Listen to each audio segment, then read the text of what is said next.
few weeks ago I showed a little mammoth steamroller, that one there. I was at work last week and one of the lads at work says, John, there's some attraction in for sale on the local sales and wants. I rang the guy up and it found out he had more than one. So I went to see him and he had all this, except that one was mine. They're all mammoths except that one there, which is a Wilesco. The two I wanted was this one and that one there, which is absolutely mint, and there's a box for that one. He had one or two people around haggling them and offering stupid money, and basically I come to an agreement with the guy and I bought the whole lot of them. He was happy and I was happy.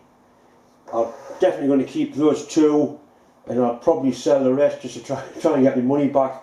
There's also a little twin cylinder engine here, which is a really old one because it's got an old brass burner in it.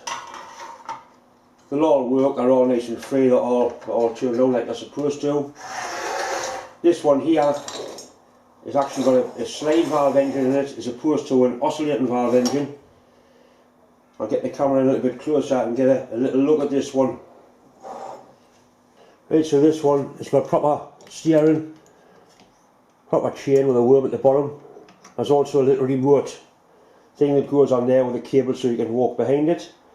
Like I say, it has got a slide valve engine, little single cylinder slide valve. That's the engine there. It's got what's known as a slip eccentric, so it will roll in either direction depending on which way you turn it, forward or backwards. It's also got a gear drive onto the back axle, just like the real thing. Engine's freewheeling there, and you engage the gear and that drives the wheels, where the mammoths just use a belt. And water glass in the back. Unfortunately I haven't got any meths or any solid fuel tablets to make it run, but I will get some and I'll run it next week. It'll be run once and then cleaned and put away. I've wanted one of these for a long time, the Wilesco one. Better quality than the mammoth, different altogether. These are made in Germany, they're quite a bit more expensive.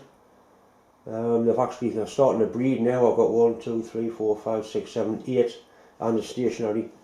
Like I say, I'll be keeping 3 and the rest will be going to be sold.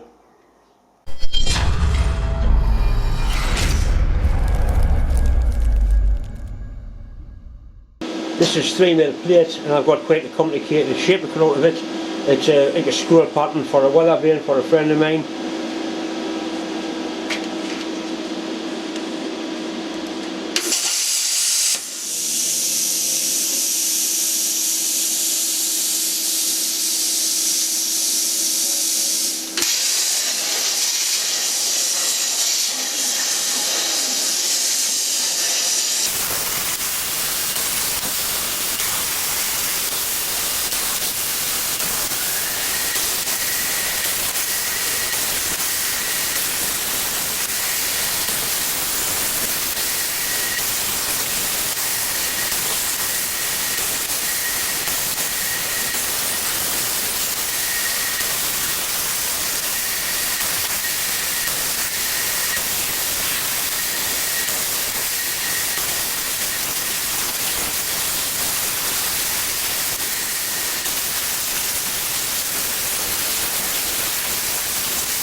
They've cut out quite nicely, plenty of detail on them. This one's going to have a tractor on the top as a theme. I've got a fancy arrow for it as well, or a fancy pointer for it.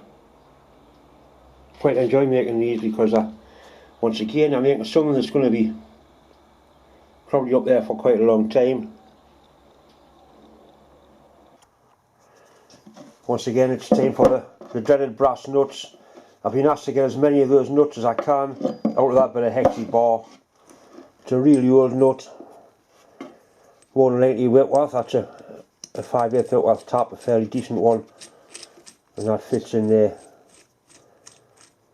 very nicely. So that's a thread, 5/8 Whitworth. It's too old for UNC, so it's got to be Whitworth. The end of the bar has been machined round for some reason, so that should fit quite nicely into that collet chuck. Fairly true, looks reasonable.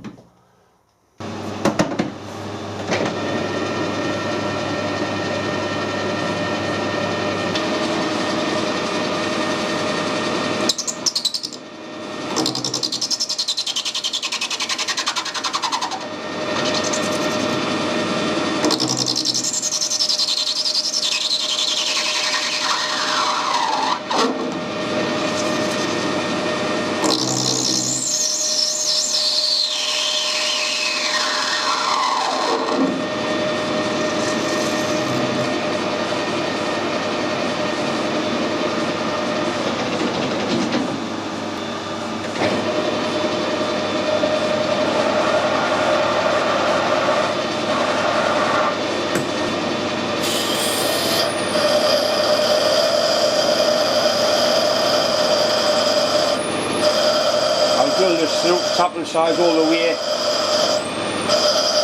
and then basically tap each one, then part it off, the next one, then part it off. I think I'll probably get 4 or 5, should get 5 out of it.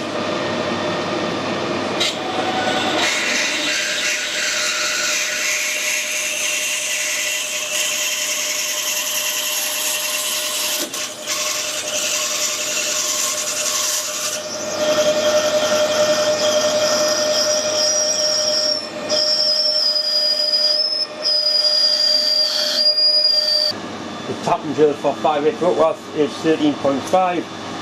Now I've got a long 17/32 drill which measures up at 13.4. I'm sure that'll do. I'm just going to go down to that depth because the piece that's in there is a little bit of brass I can keep for something else. Just going to check this drill again with a vernier. 13.4. So that's going to cut a real nice tight thread.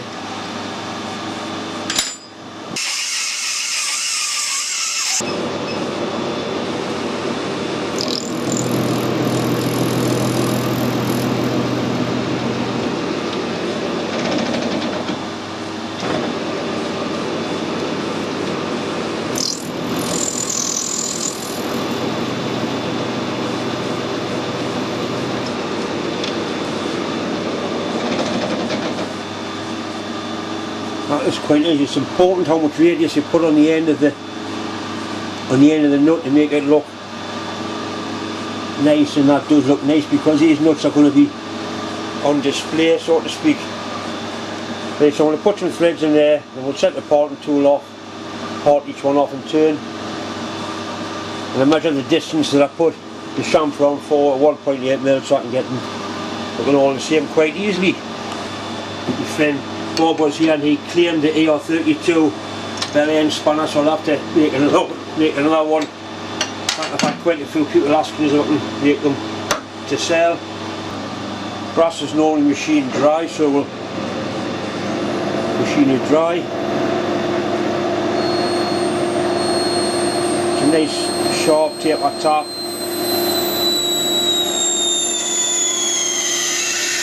Oh, make some lovely squeaky noises.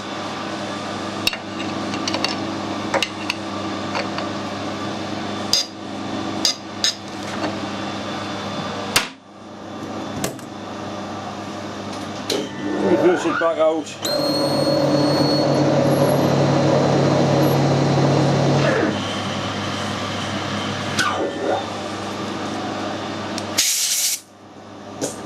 I'm sure a little bit of WD-40 won't hurt anything.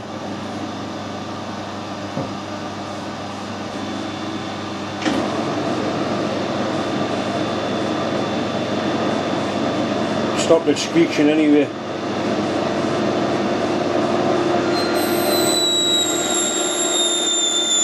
Working there, that machine's really working hard.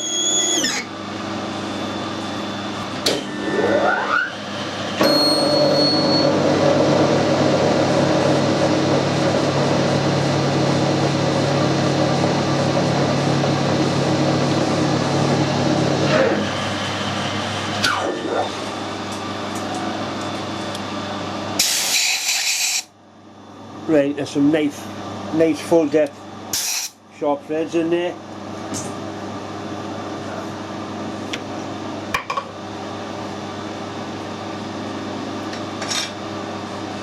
Trouble is, every one of these I make, I lost 3mm because the parting tool is 3mm thick. Just the way it is, I suppose. It's important though to get the parting tool nicely squared off. Do the job like that.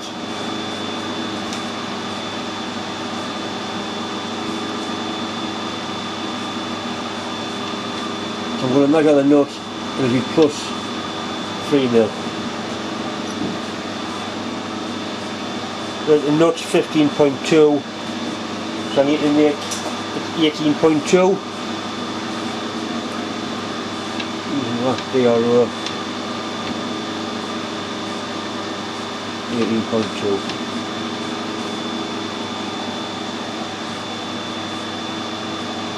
I'm going to put a tail centre in there just to take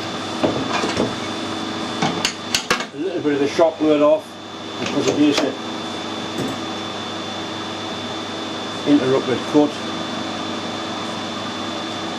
Just touching.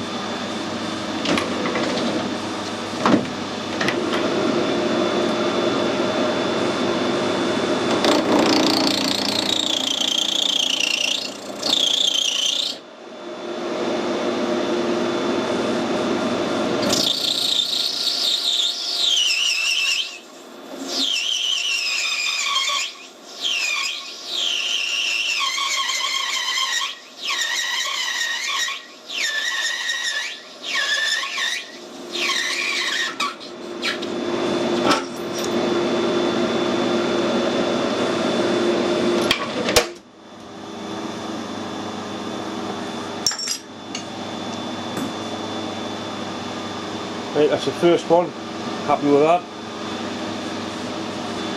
Chamfer the end, wind the tap in a bit further and then keep on going like that.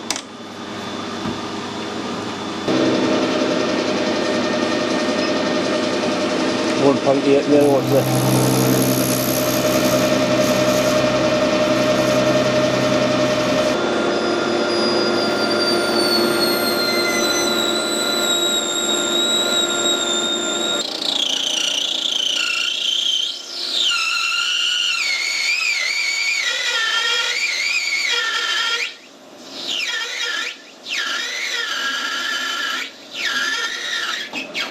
Nasty torture your noses off brass.